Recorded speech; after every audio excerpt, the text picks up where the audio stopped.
ሆሳዕና በስመ አብ ወወልድ ወመንፈስ ቅዱስ አሐዱ አምላክ አሜን። በዓለም ላይ የምትኖሩ ኦርቶዶክሳውያን የእግዚአብሔር ልጆች ሰላም እግዚአብሔር ይብዛላችሁ።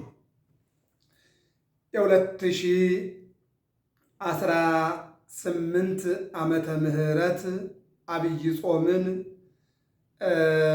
እንደ እግዚአብሔር ቸርነት የጅማሬም የፍጻሜም ባለቤት እርሱ ነውና አሁን ላይ ሆሳዕና ላይ ደርሰናል። ቅዱስ ያሬድ ከኒቆዲሞስ ረቡዕ ጀምሮ እስከ እሑድ ያለውን ሆሳዕና ይለናል። አሁን ላይ በዕለቱ የሚቀርበውን የሊቃውንቱ ስብሐተ ነግ፣ ስብሐተ ሆሳዕና፣ ስብሐተ ነጉንና ወንጌሉን አገናኝተን ሆሳዕና ማለት ምን ማለት እንደሆነ ይልቁንም ዛሬ ከረቡዕ ጀምሮ ሆሳዕና ብላ ቤተ ክርስቲያን ከቅዱስ ያሬድ መነሻነት የተነሳ ታስተምራለችና በማቴዎስ ወንጌል ምዕራፍ 21 ቁጥር 1 ጀምሮ ስናነብ ስለ ሆሳዕና ይነግረናል፣ ያስተምረናል። ሆሳዕና ማለት አሁን አድን ማለት ነው። መቼ አድን? አሁን አድን። ማቴዎስ 9:6 ላይ ሕሙማን ይፈቅድዎ ለዐቃቤ ሥራይ ወአኮ ጥዑያን፣ የታመሙት ባለመድኃኒቱን ይፈልጉታል ወይም የታመሙት ባለመድኃኒት ያስፈልጋቸዋል። ያልታመሙት ያይደለ የታመመ ሰው መድኃኒት ያስፈልገዋል። አሁን አድን። ቅዱስ ዳዊት በ117:25 ላይ የእስራኤል ሕዝብ ዘንባባ ወይም የዘንባባ ዝንጣፊ ይዘው አሁን አድን እያሉ ሆሳዕና ቡሩክ ዘይመጽእ በስመ እግዚአብሔር፣ ያው በእግዚአብሔር ስም እግዚአብሔር ሆኖ የሚመጣ እሱ የተባረከ ነው። ሆሳዕና አሁን ኦ እግዚኦ አድንሶ፣ አምላክ ሆይ አሁን አድን። በመዝሙር 118 119 ላይ 18 ላይ ኦ እግዚኦ አድንሶ፣ አምላክ ሆይ አሁን አድን እያለ መጽሐፍ ቅዱስ ሲናገር እንሰማለን።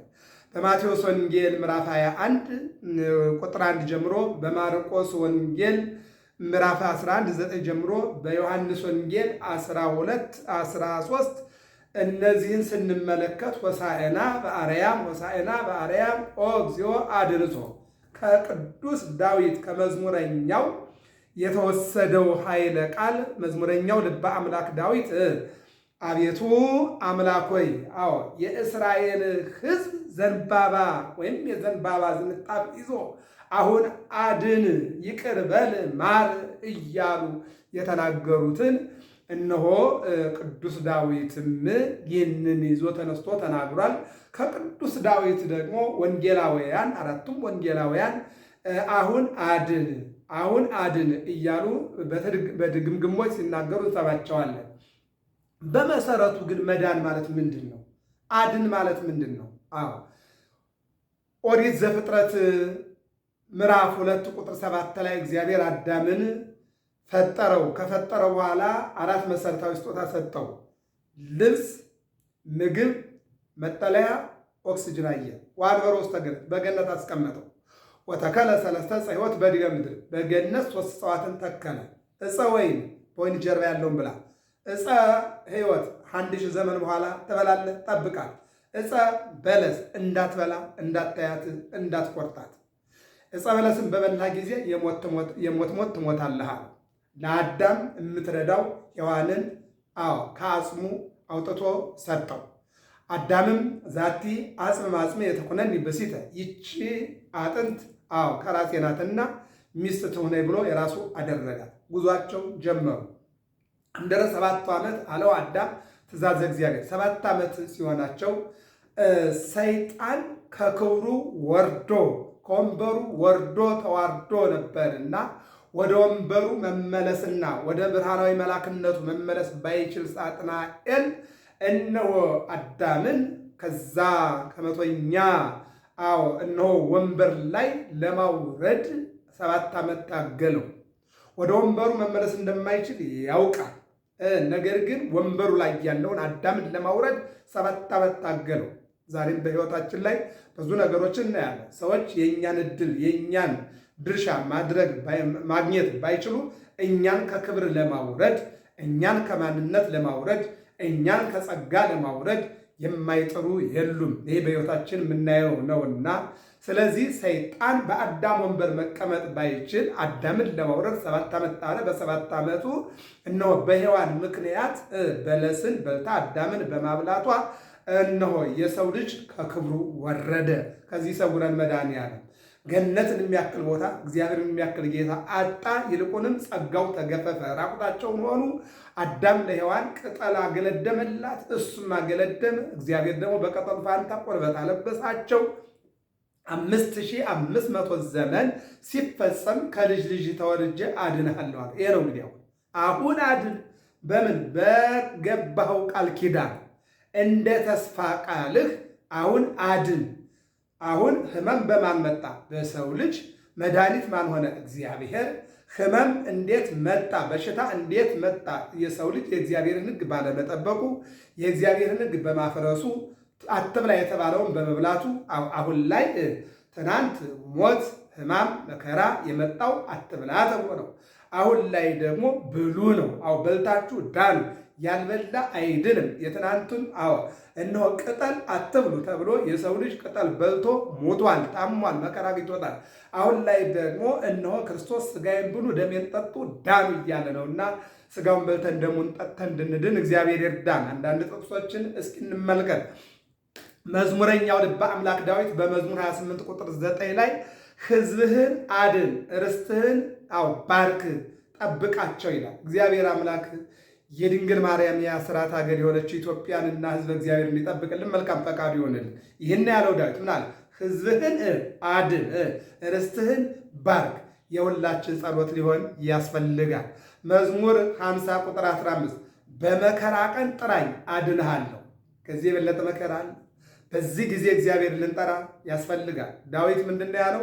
ሰው በጸዋይ ህወለ እግዚአብሔር ሰማኒ ጽድቄ፣ እግዚአብሔርን አንድም የጽድቄን አምላክ በጠራሁት ጊዜ በመከራዬ ጊዜ ጠራሁት እርሱም ደረሰልኝ ይላልና እንድንጠራው እርሱም እንዲደርስልን የአምላካችን የእግዚአብሔር መልካም ፈቃዱ ይሆንልን። ይቀጥልና ምን ይላል?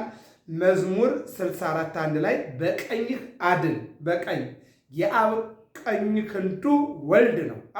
ክን ምን ፈኑ እዴከ ማርያም አድነን ወባልሃን የማይነኪር ወምድሆሙ እማይ ብዙ ወእምድሆሙ ለደቂቀ ነኪር ይላል በአምላክ ዳዊት ማለት ነውና የአብ ክንዱ ማን ነው? ወልድ ነው። ይህን ዳዊትን ጠይቀው። ዳዊት ምን አለ? ፈኑ እዴከ ክንድህን ላክ አድነን። ዛሬ ምንድን ነው ይሄ ክንድ? ወርዶ ነው ከዛ ተጭቃ የሚያነሳው የወልድ መወለድ እንዘ ኢየዐርቅ እምነበስባቲሁ ከክብሩ ሳይወድል ከፈጣሪነቱ ከአምላክነቱ ሳይቀንስ ውስተ ማኅፀነ ድንግል ሀደረ ቃል በድንግል ማርያም ማኅፀን አደረ፣ ሰው ሆነ፣ ተወለደ። ዘእንበለ ኃጢአት ባሕቲታ ከኃጢአት በስተቀር እንደኛ ሰው ሆነ ይላል። ስለዚህ ምን አለ? በቀኝህ አድን ማለት ነው። ቀኝ ብርቱ ነው። ብርቱ በሆነ ኃይል ብርቱ በሆነ በቀኝ ክንድህ አድን ማለት ክንድህን ላከውና ተወልዶ ደሙን አፍሶ ሥጋውን ቆርሶ ያድነን። ስለዚህ ቀኝ ብርቱ ነው። የፈለገውን ያነሳል፣ የፈለገውን ያደርጋል። ልጅ ሞትንም ትንሣኤንም እድገትንም ገንዘብ ማዳንን ያደረገውን ልጅ ክንድህን ላክና አድነን አለ ልበ አምላክ ዳዊት። ኤርምያስ 39:7 ላይ ደግሞ በዚያ ቀን አድንሃለሁ አለ። መቼ?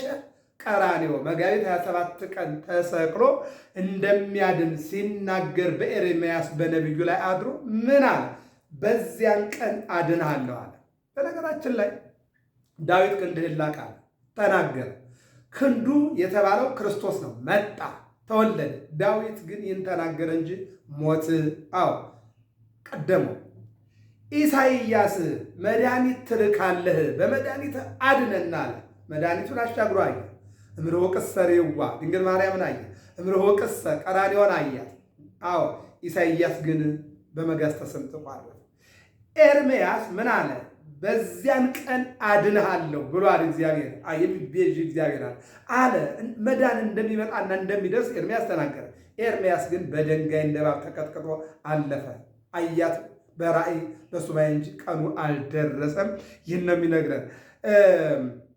ወደዚህ ወደ ሐዲስ ኪዳን ስንመጣ ደግሞ ጌታችን መድኃኒታችን ኢየሱስ ክርስቶስ ዓለምን ለማዳን በመጣ ጊዜና ወደ መስቀል በወጣ ጊዜ ሰዎች ይናገሩት የነበረው ቋንቋ ዓለምን አድናለሁ፣ ዓለምን ያድናል፣ የዓለም ተስፋ ነው፣ የዓለም ቤዛ ነው ስትባል የነበርከ አንተ የማርቆስ ወንጌል ምዕራፍ 15 ቁጥር 30 ላይ ከመስቀል ውረድና ራስህን አድን፣ ዓለምን አድናለሁ የምትል አድን እያሉ ይስቁበት እንደነበረ ማቴዎስ፣ ማርቆስ፣ ሉቃስ፣ ዮሐንስ ሁሉም ይናገራሉ።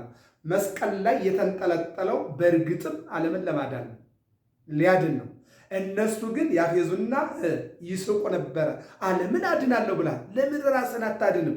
ረድስኩ መስቀል ከወነ ራይደከ ከመስቀል ላይ ውረድና እስኪ ድነህ እንሂድ እኛንም አድነን። እንደውም በሉቃስ ወንጌል ምዕራፍ 23:31 ላይ ያ በግራ በኩል የተሰቀለው ራስን አድን እኛንም አድነን፣ ለነገሩ አንተ አታድንም እያለ ያፌዝበት እንደነበረ ያው መጽሐፍ ቅዱስ ይናገራል። ኦሪት ዘፍጥረት 49:18 ላይ እግዚአብሔር ሆይ መድኃኒትህን እጠብቃለሁ። ሆሳዕና መድኃኒት ምን አለ ያዕቆብ? እግዚአብሔር ሆይ መድኃኒትህን እጠብቃለሁ፣ መድኃኒትህን እጠብቃለሁ አለ። እንደገና ደግሞ መዝሙረኛው ልበ አምላክ ዳዊት 14:10 ላይ ከጽዮን ለእስራኤል መድኃኒትን ማን ይሰጣል? ከጽዮን ለእስራኤል መድኃኒት ማን ይሰጣል?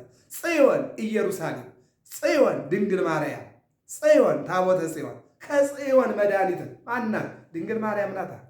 መድኃኒትን ወልዳ የሰጠች እሱን ዮሐንስን ወንጌላዊን እንጠይቀው። ምን ይላል መሰላችሁ? የዓለም መድኃኒት ሊሆን እንደላከው እንመሰክራለን። የዓለም መድኃኒት ኢየሱስ ክርስቶስ ሊሆን እንደላከው እንመሰክራለን። አሁን ከጽዮን መድኃኒትን ማን ይሰጣላል?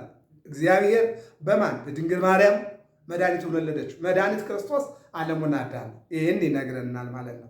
እና ምን አለ? የዓለም መድኃኒት ሊሆን እንደላከው እንመሰክራለን። ማንን? ኢየሱስ ክርስቶስ የዓለም መድኃኒት። ሆሳዕና አሁን አድን።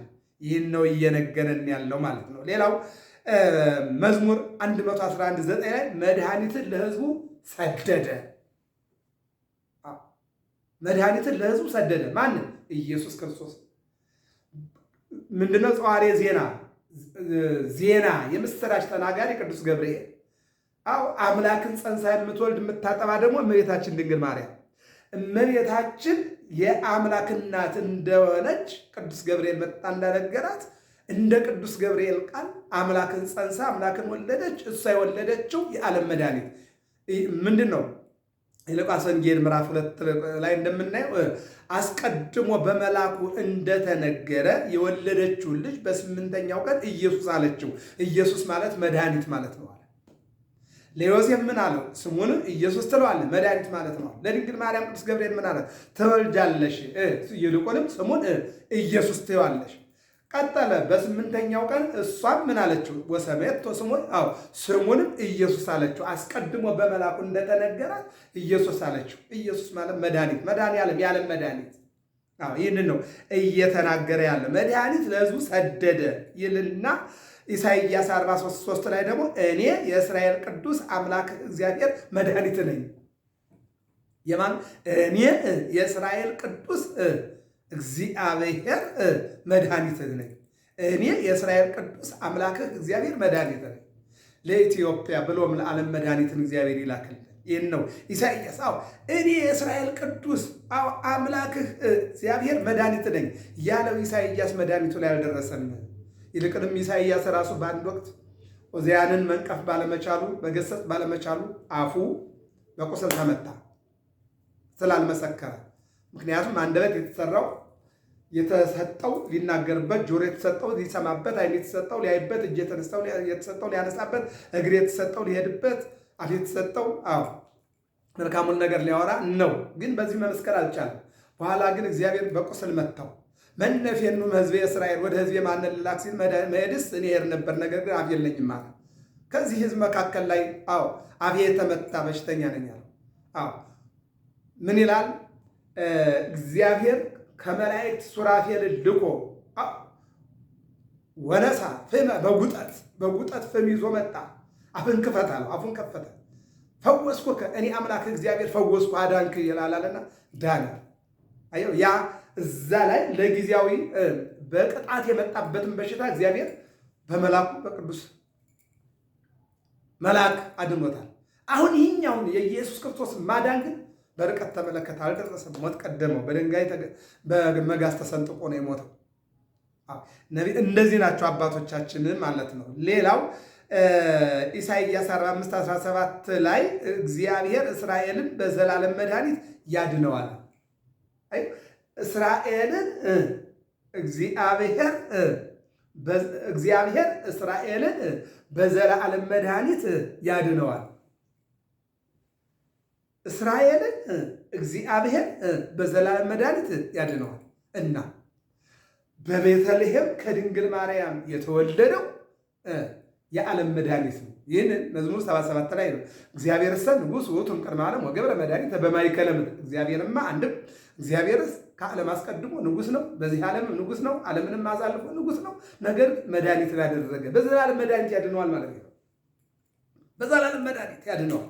ይህንን ኢሳይያስ እግዚአብሔር ሕዝቡን በዘላለም መድኃኒት አንድ ጊዜ ቀራንዮ በተቆረሰው ሥጋ በፈሰሰው ደም በዘላለም መድኃኒት እንደሚያድን ኢሳይያስ አየ። ግን ኢሳይያስ አልደረሰም። ይህን አይቶ አለፈ። ይህን የሚናገረው ማርቆስ 2:1 ላይ መድኃኒት ለታመሙት ያስፈልጋቸዋል። እውነት ነው። ለታመሙት መድኃኒት ያስፈልጋቸዋል። 5500 ዘመን ለታመመች ለዓለም መድኃኒት ያስፈልጋታል። 5500 ዘመን ሲኦል ለወደቁ ሕዝቦች መድኃኒት ያስፈልጋቸዋል።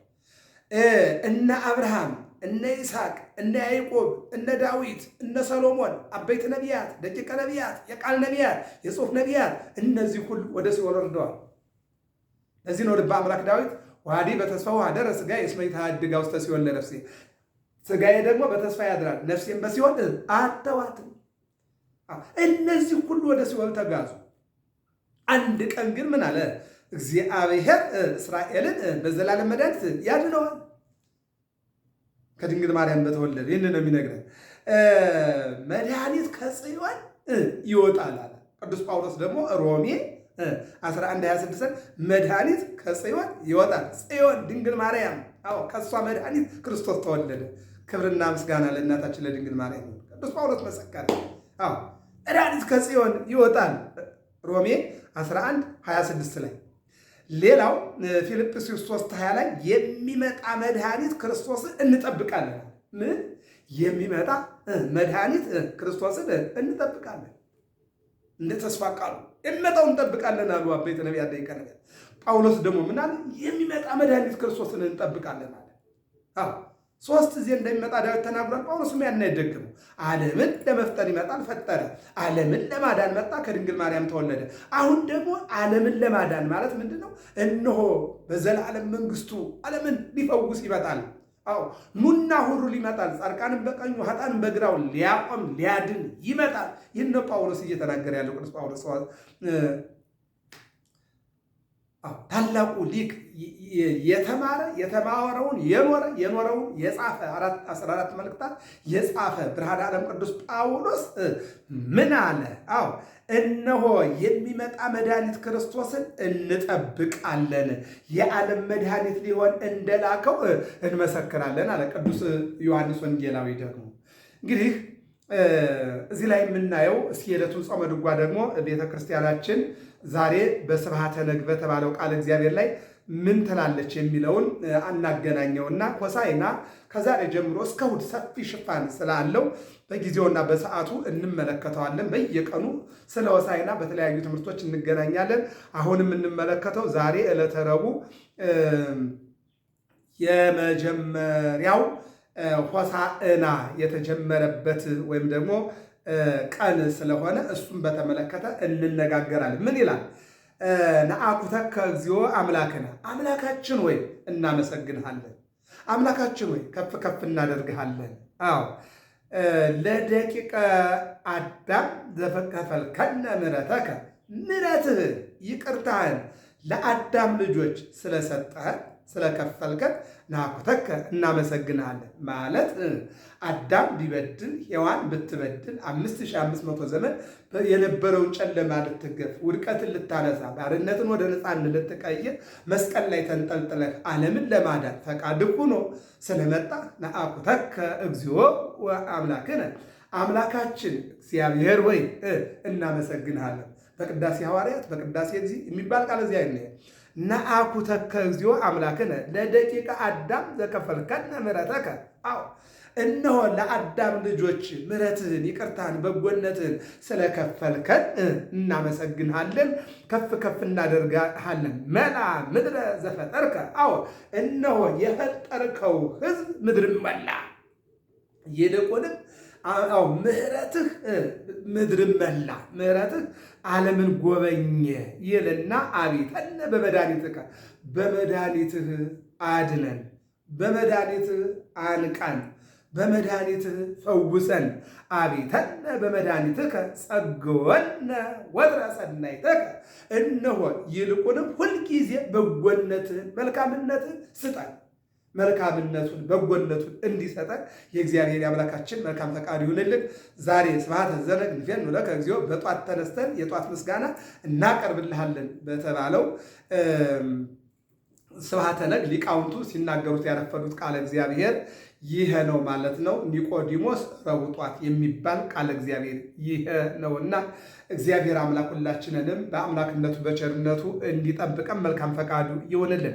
ተቀደሲ ወንሲ ኃይለ ኦ ቤተ እግዚአብሔር የእግዚአብሔር ቤት ሆይ አዎ ተቀደሲ ተመስገኝ። ወንሲ ኃይለ ኃይልሽንም ልበሺ። አዎ ልበሺ ምንድን ነው?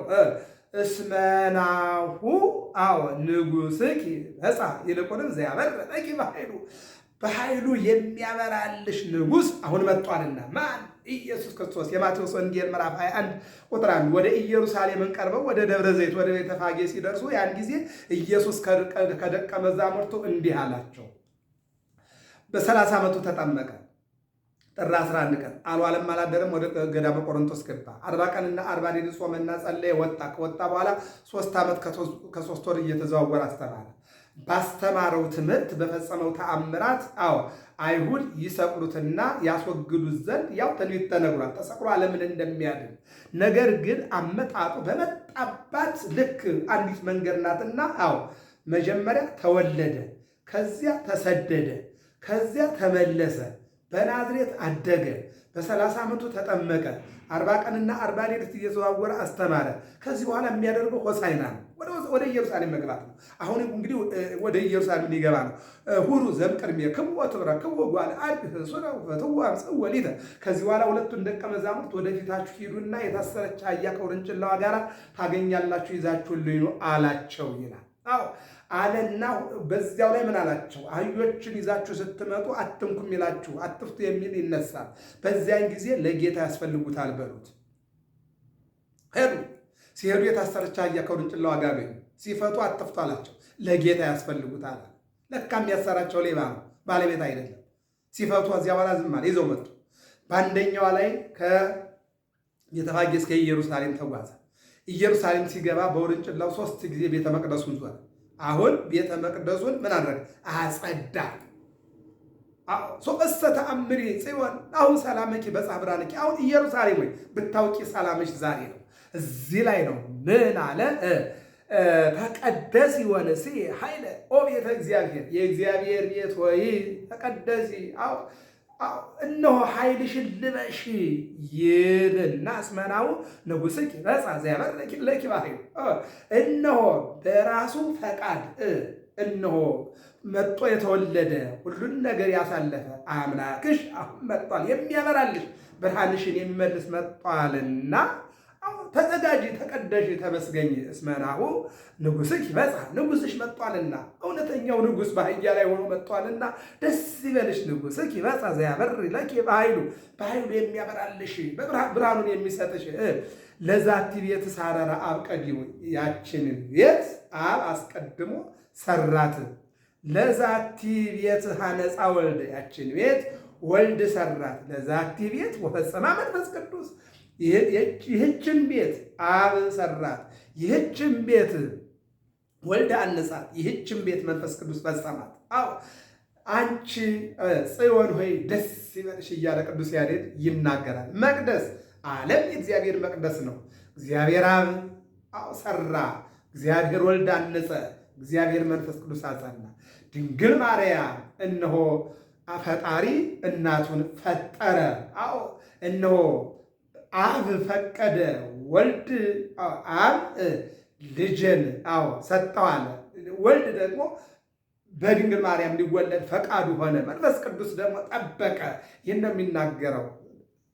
ለዛቲ ቤት የሰው ልጆችን እግዚአብሔር ፈጠረ። ቤተ መቅደስን እግዚአብሔር ወደደና ፈቀደ። ይህንን ነው ቅዱስ ያሬድ እየተናገረው ማለት አይቲ ዛቲ ምዕራፌ ለዓለም ዘሐድር እስመ ሐሬክዋ። አይቲ ዛቲ ይህቺ ማን ናት? ይህቺ ዛቲ ይእቲ። ዛቲ ይእቲ ምዕራፌ ለዓለም ዛቲ ይእቲ። ይህቺ መዝሙረኛው ልበ አምላክ ዳዊት መዝሙር 131 ቁጥር 15 ላይ እስመ ሐረያ እግዚአብሔር ለጽዮን አደራ ከመ ትኩን ማይደሮ ዛቲ ይእቲ ምዕራፌ ለዓለም ለዘላለም ማረፊያ እሷ ናት ብሎ እግዚአብሔር መረጣት ይላል። ስለዚህ እዚህ ጋር ደግሞ በዛሬውስ መላለም ምን ይላል? ዛቲ ይእቲ ምዕራፌ ለዓለም ወድጃታለሁና የዘላለም ማረፊያ ይህች ናት። እስመ ሐሬክዋ መርጫታለሁ። ደብተራ ደብተራ ስም ደብተራ ድንኳን ማለት ነው። ደብተራ እመቤታችን ናት። መርጫታለሁ ዘያድ በሷ ለዘላለም ማደሪያ ይትሆን ዘንድ መርጫታለሁ። ደብተራ ስም እንተነበረ ሀቤነ ወትረ ይሃሉ ምስሌነ ሞገሰ መስቀሉ ሞገሰ መስቀልከ። ደብተራ ለምሳሌ ዘጸአት ምዕራፍ 25 ቁጥር 7 ላይ ቤተ መቅደስ ስሩልኝ በመካከላችሁ አድር ነው። አንድም በመካከላችሁ አድር ዘንድ ቤተ መቅደስ ስሩልኝ፣ አንድም በመካከላችሁ አድር ዘንድ ቤተ መቅደስ ስራልኝ ብሎ ሙሴ ይችን ደብተራ ነጯን ድንኳን እንዲሰራ አድርጎታል። ይች ምሳሌ ማለት ሌላኛዋ እውነተኛዋ ደብተራ እመቤታችን ናት። ይችን ነው ዛቲ ይእቲ ምዕራፌ ለዓለም የዘላለም ማረፊያዬ እሷ ናት ለዓለም ዘሐድር እስመ ሐሬክዋ መርጫታለሁና አድሬባታለሁ። እስመ ሐሬክዋ ደብተራ ስም እንተነበረት ሀቤነ በእኛ ዘንድ የነበረች እነሆ ደብተራ ስም ድንኳን ደብተራ ስሟ ደብተራ ድንኳን የተባለች እመቤታችን በእኛ ዘንድ የነበረች ይልና ወትረ የሃሉ ምስሌነ እነሆ ከእኛ ጋራ ወትረ የሃሉ ምስሌነ ሞገሰ መስቀልከ የመስቀልህ ሞገስ በእኛ ይኖር ዘንድ እነሆ ዛቲ ይእቲ ምዕራፌ ለዓለም የዘላለም ማደሪያ እሷ ናት ብለህ የሰጠኸን እነሆ እስመ ሐሬክዋ ዘሐድር እስመ ሐሬክዋ መርጫታለሁና በእሷ አድራለሁ ብለህ የሰጠኸን እናታችን ደብተራ የተባለችው ድንግል ማርያም ናት ይልና የመጨረሻው ምን ይላል? አልጺቆ ኢየሱስ ቤተፋጌ ይላል። ሀበ ደብረ ዘይት ሀበ ሙራደ አቀብ ይብሉ ቡሩክ ዘይበጽሕ ነሱ ጸበርተ ወበቀልተ ወተቀበልዎ ሕዝብ ብዙኃን ይላል።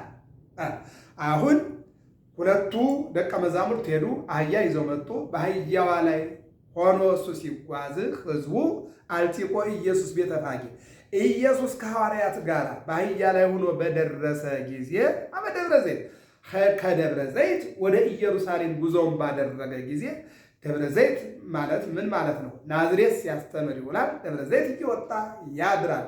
አሁን ከደብረ ዘይት ወደ ኢየሩሳሌም በሄደ ጊዜ ሀበ ሙራደ አቀብ ከተራራው መውረጃ ቀጥሎ ጉዞውን ባደረገ ጊዜ ይብሉ ቡሩክ ዘይመጽእ በእግዚአብሔር ስም የሚመጣ የተባረከ ነው እያሉ ዘንባባ ገንጥለው የያዙ አሉ። ነጠላቸውን ጋቢያቸውን ያነጠፉ አሉ። ድምፅ ግን ያወጡ ነበር። ምን እያሉ? ሆሳዕና በአርያም ሆሳዕና በአርያም ሆሳዕና በአርያም።